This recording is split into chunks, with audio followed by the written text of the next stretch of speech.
Good afternoon. Welcome to today's webinar. My name is Matthew Darius. I'm the Professional Development Coordinator for New York ASBO, and I'll be moderating today's call.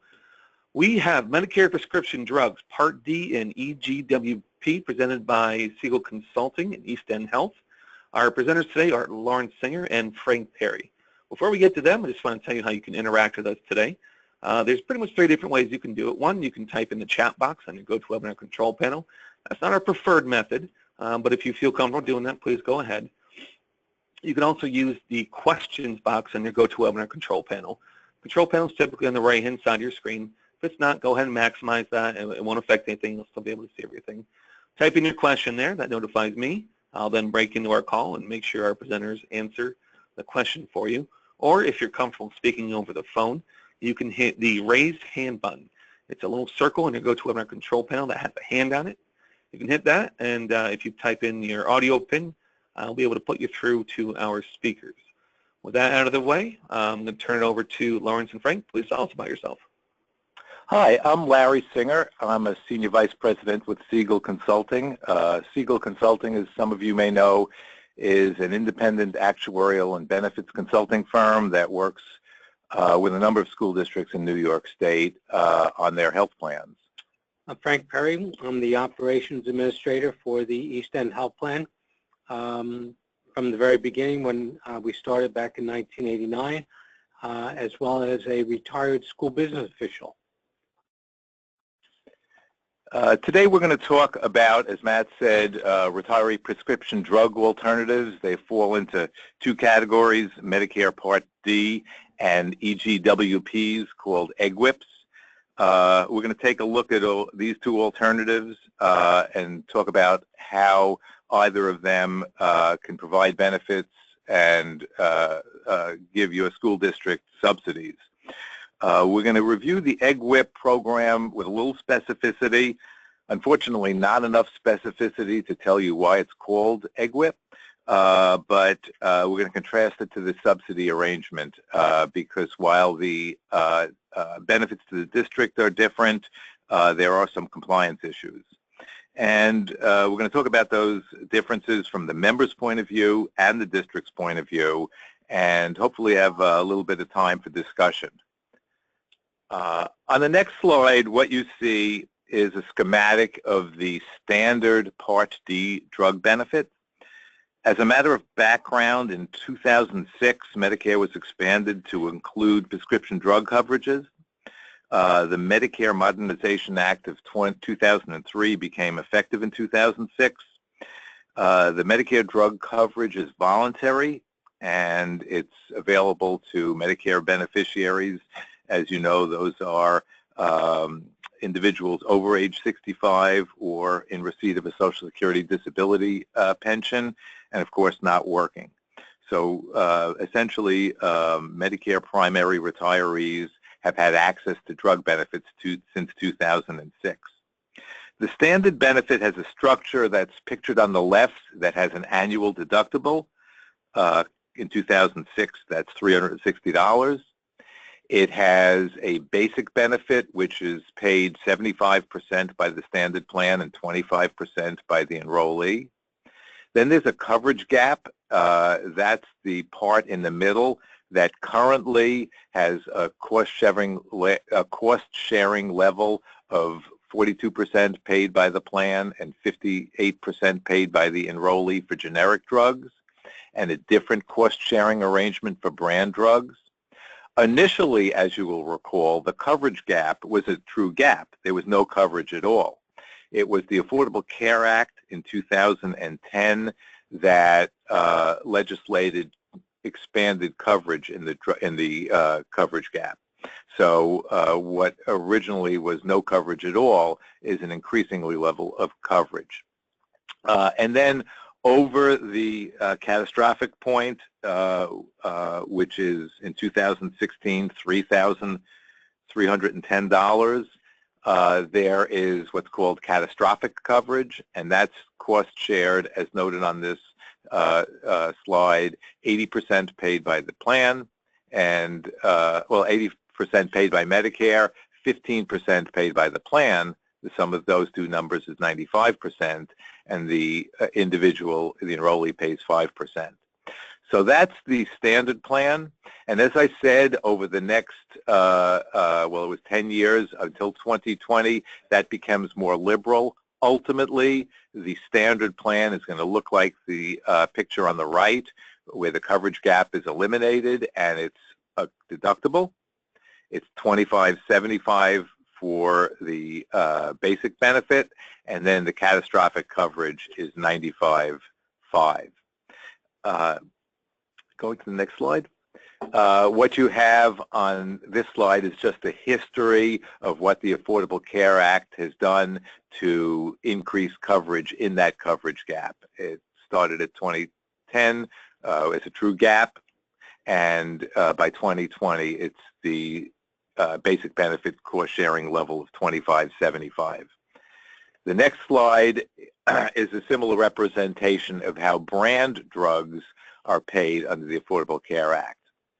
The interesting thing in this slide is that an element of the Affordable Care Act is that 50% of brand drugs dispensed in the coverage gap are paid by the drug manufacturers, and that was part of the law. The drug industry pays that, and CMS, the federal agency that administers Medicare, monitors people in Part D plans to see that the pharmaceutical industry pays the 50% of brand name drugs in the coverage gap. So just to summarize, here's a picture of what I just said. In 2003, rather in 2006, the 2003 Medicare Part D coverage became effective. It created these individual PDP plans as I described them. It also created something called an employer group waiver program. That's an alternative to a individual PDP that employers could adopt. And it added something called the RDS, Retiree Drug Subsidy.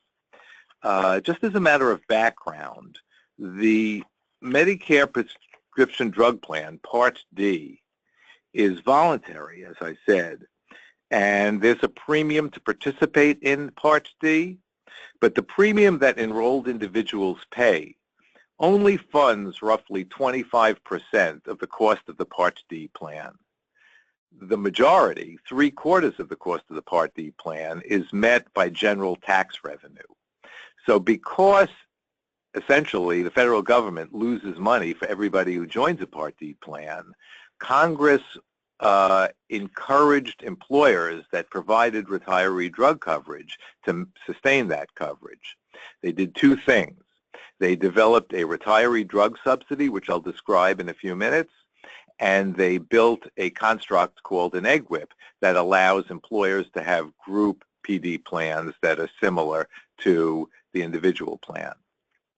Fast forward to 2011 when PPACA was passed, the Affordable Care Act, and you see the coverage gap discount program where the pharmaceutical industry supports the drugs, and the phase out of the coverage, and the ability of employers to supplement their group PDP plan, something called an EGWP, with a wrap.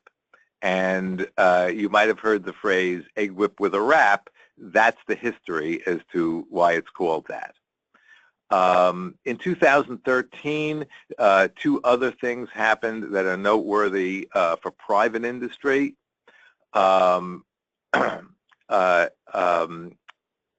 The RDS subsidy paid as articulated in the Medicare Modernization Act of 2003 is no longer a tax-free income to tax-paying employers. Obviously, that's not a concern to school districts. And also in 2013, some of the technical requirements to supplementing the core PDP plan was expanded, so you don't see the phrase wrap anymore. That's just a technical point. It doesn't have any practical consequence. And in our brief time here, we're not going to spend time on it. Here's a summary of how the RDS program works. The federal government pays 28% of each eligible retiree's drug spend after a deductible, which is $360, up to a maximum, which is $7,400. And 28% of drugs in that corridor are reimbursed. Since it is almost universal among school districts in New York State that there's at least access to retiree health benefits, I'm going to guess that most of you are familiar with the RDS program. If your plan is sufficiently rich to be eligible for it, I'm sure your school district is participating in getting that reimbursement. When I say the plan has to be sufficiently rich, employers are only entitled to the subsidy if their retiree drug plan is at least as rich as the standard Part D benefit. That requires that an actuary certify that the coverage is at least as rich as the standard plan. That's called the attestation. And there's a administrative system whereby one individual representing the plan and another individual representing the health plan certify certain things and submit data to CMS so that the subsidy can be paid. We say there's no member impact because this is purely a financial relationship between CMS paying the subsidy and the health plan receiving it. Alternatively, we're going to be talking about an EGWP arrangement that provides an increased subsidy that doesn't have the filing requirements of CMS, which is a quarterly submission, doesn't have the actuarial attestation, can be structured to mirror. Mirror doesn't mean exactly the same. We'll talk about the difference, the existing plan. And because it's similar but not exactly the same, you'll see that there is some member impact. There's a third alternative, and that is a health plan can actually form its own prescription drug plan. That makes economic sense for very, very large programs. There are 10 or 12 independent PD plans that deal directly with CMS, but for the most part, subsidies are earned in the two ways described in this slide, the RDS and the EGWP. So what is an EGWP? It's known as a PDP, or a prescription drug plan, Part D prescription drug plan. A plan sponsor, your school districts, the consortium in which you participate are eligible to form one. It is a true Medicare Part D plan, and what we mean by that is, unlike a plan that participates in the RDS arrangement, where as long as the benefits are actuarially equivalent or greater than the standard Part D plan, the particular plan is free to design its plan any way it wants. These EGWPs are Part D plans, and there are benefit terms and administrative and care management terms that have to follow the Part D rules, and that's why we're going to talk about those rules during this presentation. It's customizable, particularly with these recent modifications in the Affordable Care Act that makes the wrap piece a little easier. We can talk separately if anybody's interested of how those things have changed, but the operative thing to remember here, it mirrors but doesn't exactly replicate the plan that you might have. The coverage discount program is applicable. We'll explain how that works. And in addition to the manufacturer subsidy, the federal catastrophic reinsurance for costs beyond the coverage gap is also a revenue source. And finally, another difference is there are low-income subsidies. We're going to talk about that because that's a functional difference.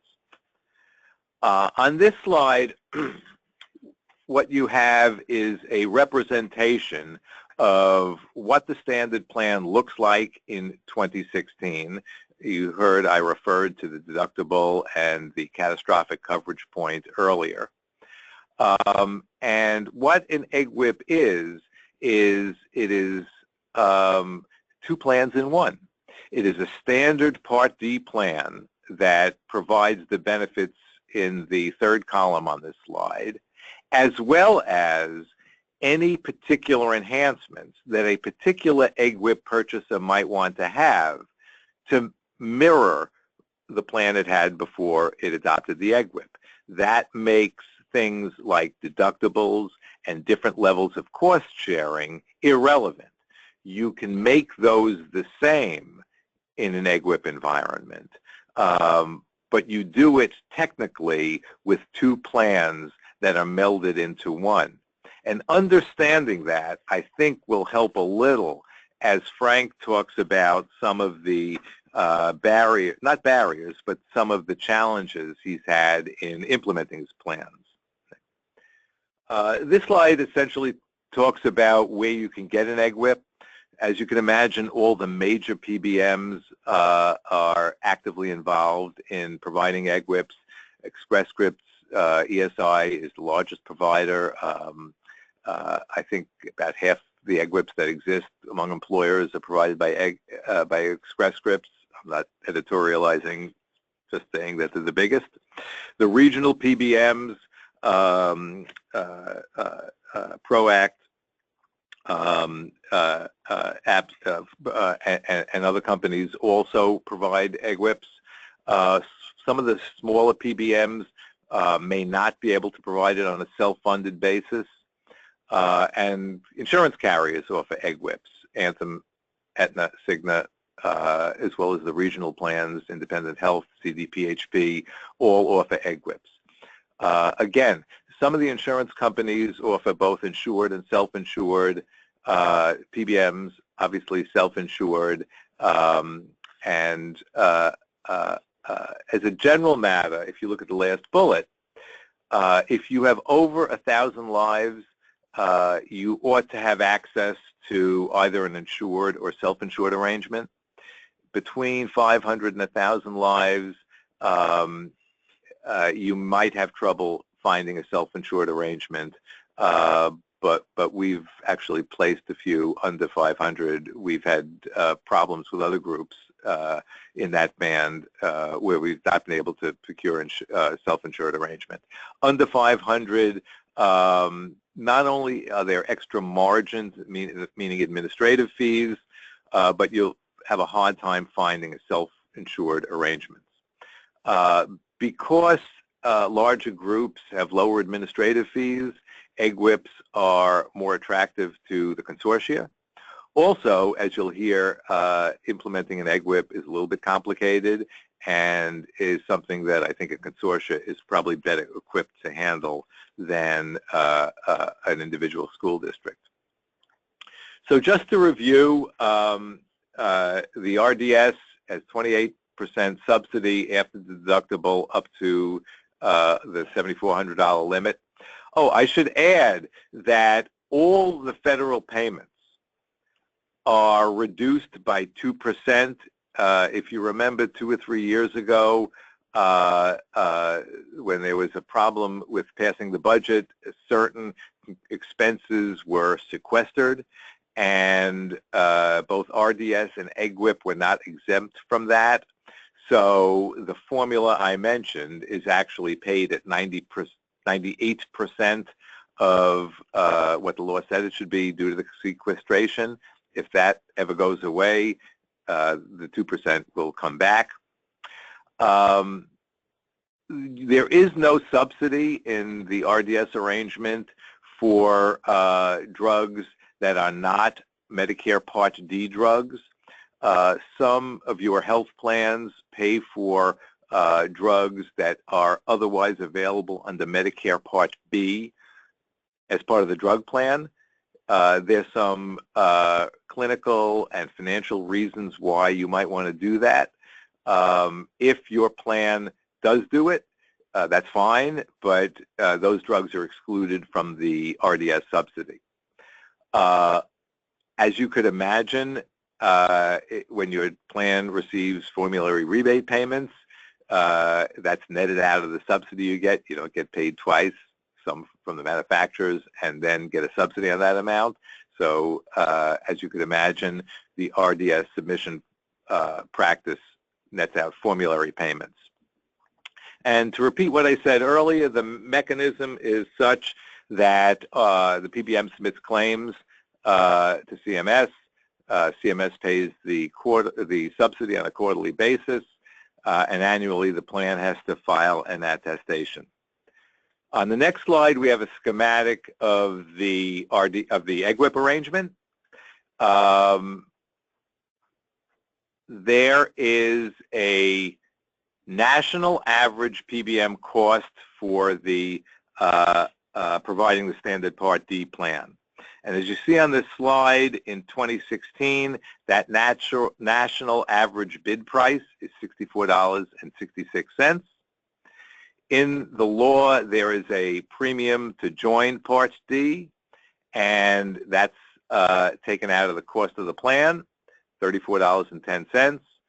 So any organization that wants an EGWP gets a subsidy of the net of those two numbers, $30.56, less the 2% sequestration, so it's not $30.56, it's 98% of that number. But then CMS does something else. Based on the Medicare medical benefits used by your population, CMS will make a morbidity-adjusted risk score. People who are using higher than expected for their age medical benefits are expected to have higher drug costs, and conversely, people who have a better risk score get lower than average drug costs. So part of the mechanism of filing for an EGWP is to have the PBM or insurance company go to CMS with data on your population's medical claims and have CMS adjust the subsidy by this risk score. That's one subsidy. The second one is CMS is going to monitor drugs in the coverage gap and pursue the manufacturer discount just like they do for regular Part D plans. And finally, anybody in the catastrophic tier, remember there's the catastrophic reinsurance of 15%, that gets paid as well. So there are three subsidy amounts in an EGWP versus the one in a RDS. How do you obtain an EGWP subsidy? You get your claims history, you determine the base subsidy. That's done between the PBM, and you chronicle claims at the three levels, below the deductible, in the coverage gap, and in the catastrophic level.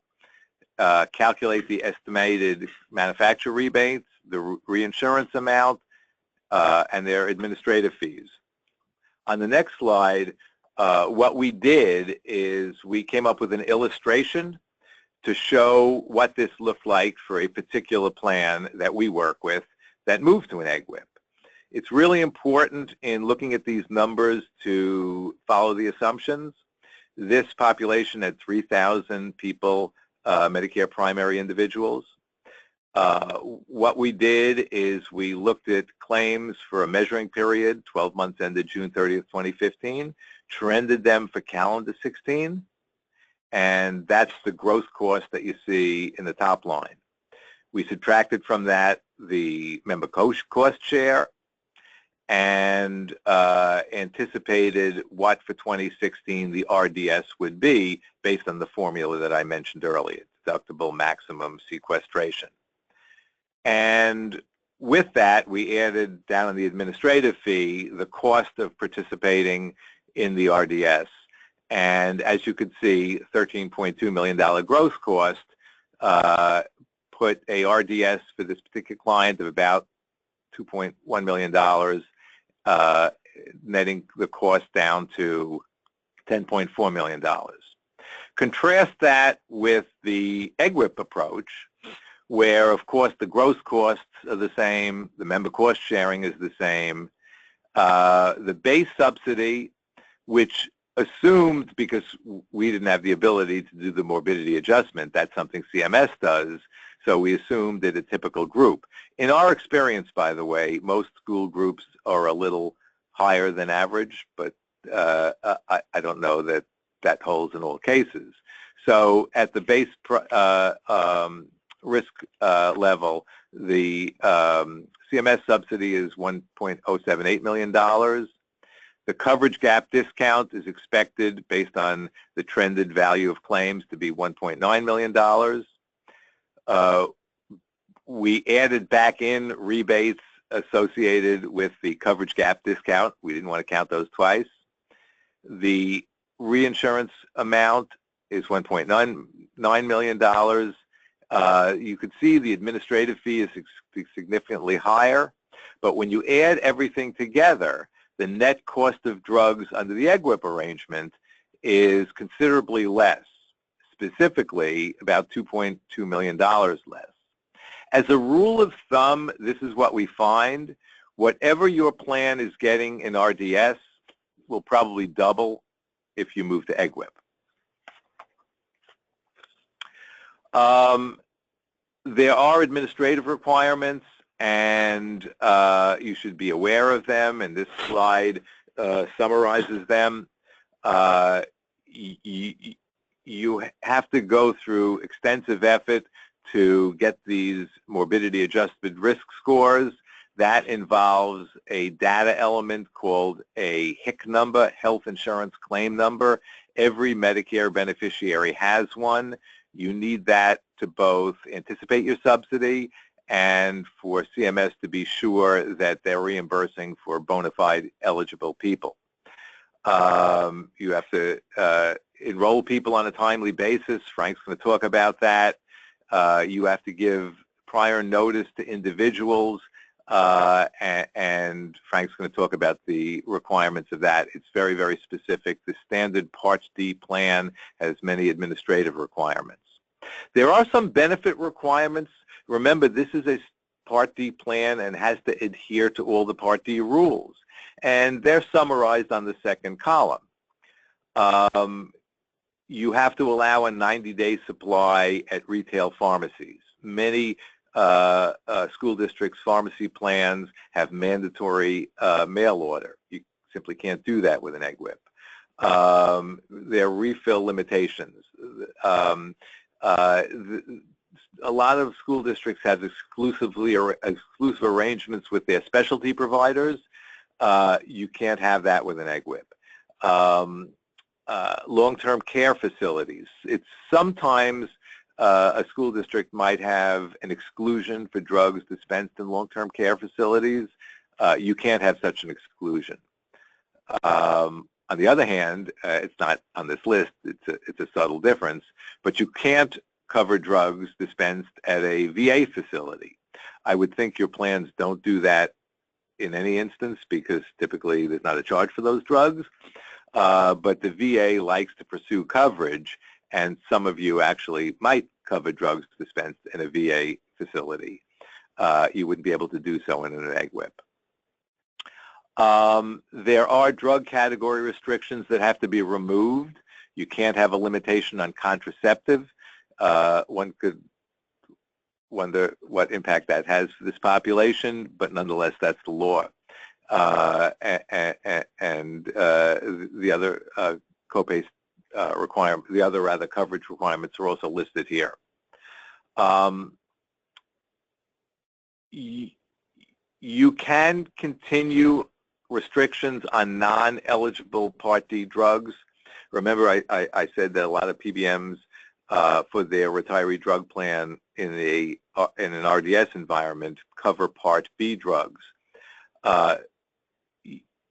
You can't cover Part B drugs in an EGWP. So when it says here restrictions on non-D drugs may continue, they actually have to continue. And there are some clinical rules.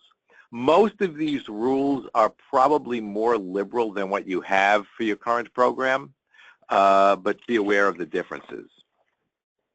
Another requirement is individuals in a Part D plan who have a low income, specifically if they have family income less than 1.5 times the federal poverty limit, they get an enhanced benefit. That enhanced benefit is typically folded into the plan operation, whereby individuals who are identified as low income simply have lower copays, and ultimately your plan is reimbursed for the additional benefits your low income members got. Just be aware of that because it's a benefit enhancement and it happens automatically. On the other hand, Part D plans have a premium. I mentioned that earlier when we were explaining how the basic subsidy comes from. They also, like Part B benefits, have something called IRMA, I-R-M-M-A, which, as you see, stands for Income-Related Monthly Adjustment Amount. Retirees with high earnings pay a supplementary Part D premium. And while the EGWP provider bills the cost of the basic premium into its costs, so that is invisible to enrollees, individuals whose income is over a certain threshold, and that's done with a 2-year lag. So this is a representation of what the IRMA amount would be for 2016, and that's why the heading is, if your income for 2014 is in these bands, there's a supplementary premium. So be aware of the fact that if you switch to an EGWP, some of your retirees will be assessed a surcharge. This is typically emerges in as a withholding on the Social Security check. At least one consortium in New York State reimburses the IRMA amount. It is typically not done, but different groups have addressed that differently. So here's a summary of what the differences look like, both to the plan and the individuals. The plan will have 2 prescription drug programs. It will have a prescription drug program for active employees and non-Medicare eligibles, and it will have a separate program for Medicare primary individuals. It's a separate plan. The base subsidy is credited on a real-time basis. That's against your billings each month when you're insured or self-insured. But the coverage gap discount program is paid quarterly. Obviously, in arrears, CMS has to know the claims for people in the coverage gap in order to pay the reimbursement. So there's a lag on that. And then the reinsurance is not paid until the middle of the next year. So the cash flow from the plan's point of view is very different. Obviously, that's eliminated in an insured environment. The plan has 2 formularies. The EGWP formularies are filed with CMS, and while a PBM can adopt a customized formulary for a particular plan, they are loath to do so for all but the largest groups because they do have to pre-approve it with CMS. And we do work with one consortium that conformed its active benefit formulary to the EGWP. That was problematic because, frankly, the EGWP formulary was more liberal than the plan used to have. So you're probably going to be working with 2 formularies. You have to follow the CMS rules for enrollment, and as Frank will talk about, that is a little chewy. Mandatory mail has limits, and the good news is you don't need an actuary to certify that your plan is at least as good as the standard plan. On the beneficiary side, retirees will see a plan similar to, but not exactly the same as. The network is a little bit different. I mentioned both the long-term care pharmacies, which you have to include, and the VA pharmacies, which you can't. Clinical rules, probably a little bit more liberal. Communications, I think I'm being kind when I say voluminous and complex. And you have a low-income subsidy and a higher and a penalty. And here's a summary of the summary. The only thing on this summary of the summary that I didn't touch on at all is the reduction of the GASB 43-45 liability. While not a PBM clinical or cash cost issue, you should be aware of the fact that actuaries are not supposed to count RDS subsidy in figuring out the present value of retiree benefit obligations. They do, however, discount the 3 subsidies in EGWP when they do the GASB valuation. So you will find your benefit obligations are significantly lower in a EGWP environment contrasted with an RDS.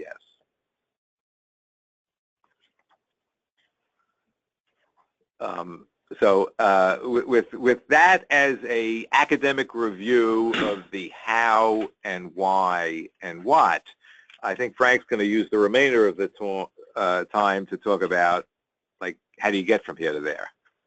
Okay, Larry, thank you very much. The next couple of slides, there's a lot of information included.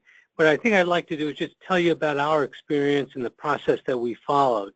And the challenges that we encountered as we went along.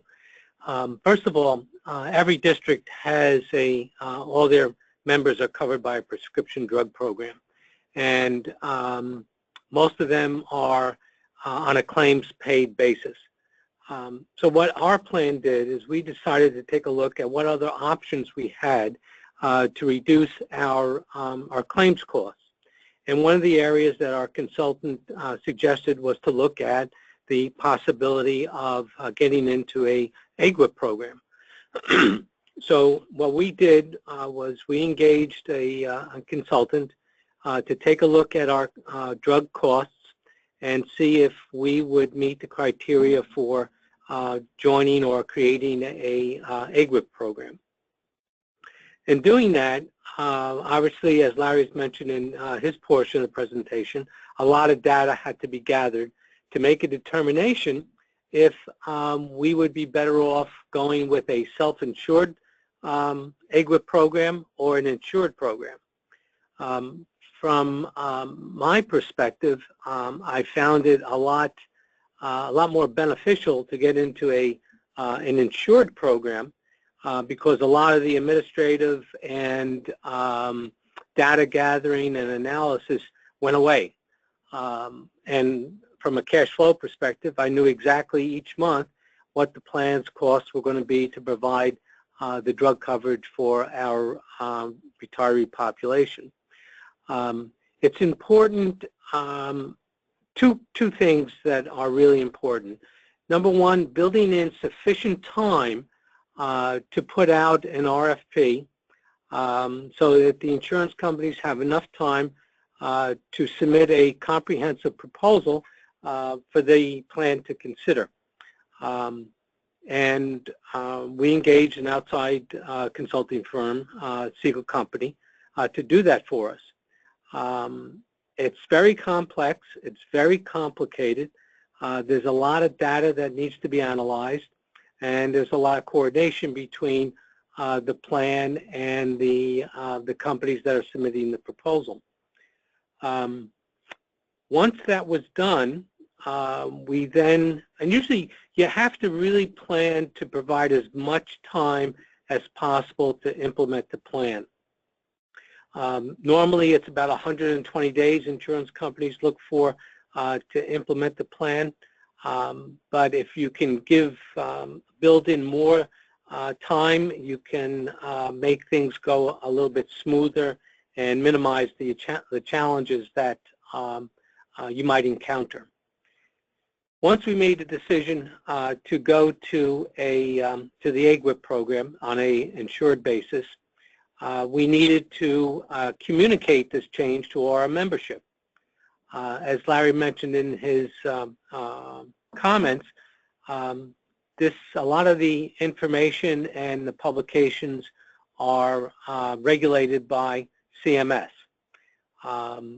which creates some communication problems with the membership, because you're saying to them that we're going to continue to provide you with a prescription drug program, but there are no basic changes to the programs that you're enjoying right now other than what might be required by CMS. The communications that go out from the insurance companies, my suggestion is that you look at what communications the insurance company is going to be sending out to the membership. They are regulated by CMS and include a lot of information that can be confusing to the retiree after having told them there'll be no change. So what we did was we gathered exactly what communications were being sent out by the insurance company directly to the membership, and based on that we developed a supplemental notice to the membership, letting them know as much detail as possible and as far in advance as possible about the change and what it all meant. Because obviously, especially with retirees, they're always talking about their health insurance and their health insurance needs, and they're comparing plans to their friends and neighbors, and there are significant differences. The other challenge in terms of implementing the plan was making sure that all of those members that were Medicare primary and entitled to this Part D program were included in a database that was taken over by the Medicare Part D insurance company. We found that the transition of data from our medical third-party administrator to our Part D administrator presented some challenges in terms of the platforms that each of the companies dealt with. So it's important to make sure you provide enough time to analyze that data, making sure that the enrollee information is accurate, and before you go live, to ensure that there's no interruption in any prescription that need to be filled for the individual members. One of the things that we found was that there was a lot of misunderstanding or misconception about what a Medicare Part D EGWP program included. And we had a lot of members panicking that they were going to be responsible for out-of-pocket costs and annual deductibles and the famous donut hole. So it took a lot of communication with the membership to help them understand what this program was all about. We ended up holding regional meetings for the group to present the program, so that there was a major effort in making sure that the members understood what the program was about and that there would be no real changes to the coverages they were enjoying as part of our primary prescription drug program. So the key one of the key elements is making sure that you do a lot of communication with your membership, making sure that the data that's coming over from the third-party administrator for your medical plan is accurate for the EGWP administrator. Moving forward, what we found was we needed to coordinate that same data for those people that became Medicare eligible after the inception of the plan. We started our plan back in January of 2013, and the initial implementation provided some significant challenges in trying to make this thing go smoothly. But once we got past those initial implementation issues, things started to move a lot smoother and a lot easier. But you have to develop a process so that you can notify your membership that might become Medicare primary in the future. As you know, and when an individual is approaching that Medicare age, they have 3 months prior to that age and 3 months after in order to enroll in Medicare without any penalty. So what we did was we developed a process where we received data from our third-party administrator to tell us who on their system was turning 65 during a 6-month period, a 3-month period. So, for instance, we recently requested that list for those members that are turning 65 between July 1st of 2016 and September 30th of 2016. We then developed a letter that went out to each member that fell into that group, letting them know that it was our understanding that they were going to be turning 65 and therefore had to enroll in our Medicare Part D program. And we provided them with an instruction booklet and additional information for them to complete the enrollment form. It usually takes 2 weeks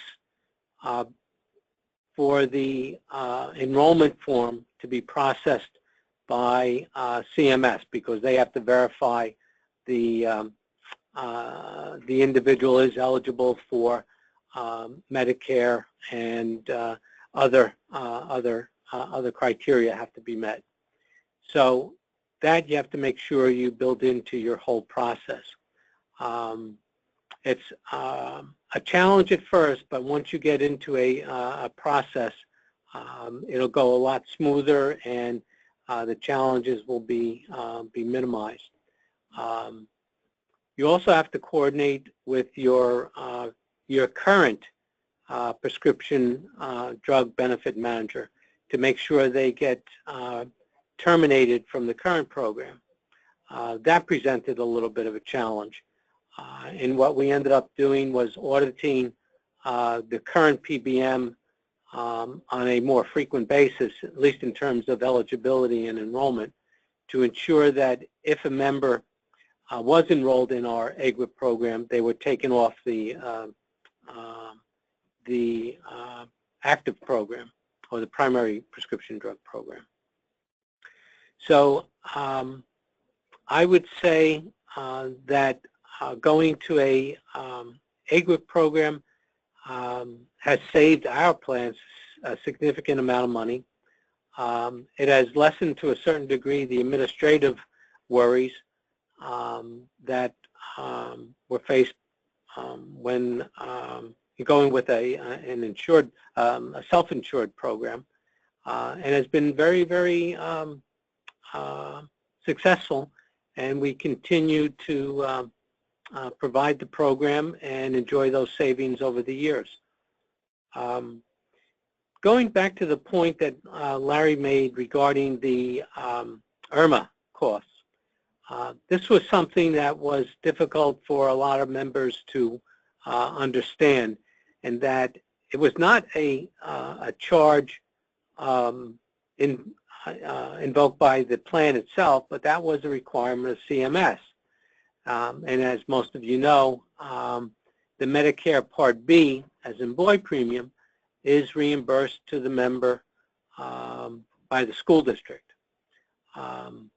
We had a number of retirees that met the income criteria and ended up getting a deduction from their Social Security check for the CMS charge.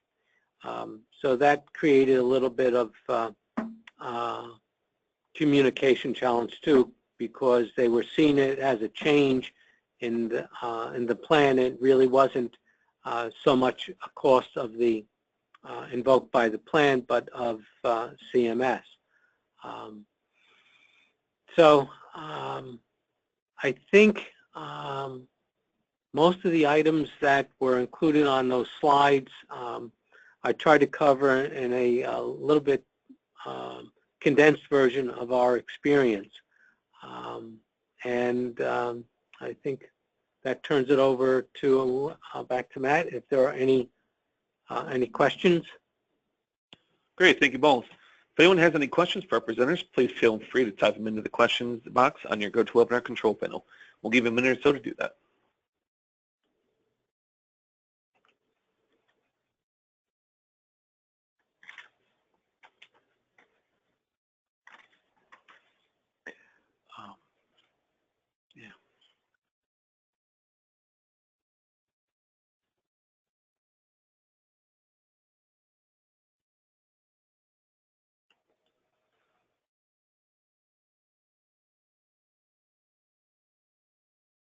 All right, we have no questions.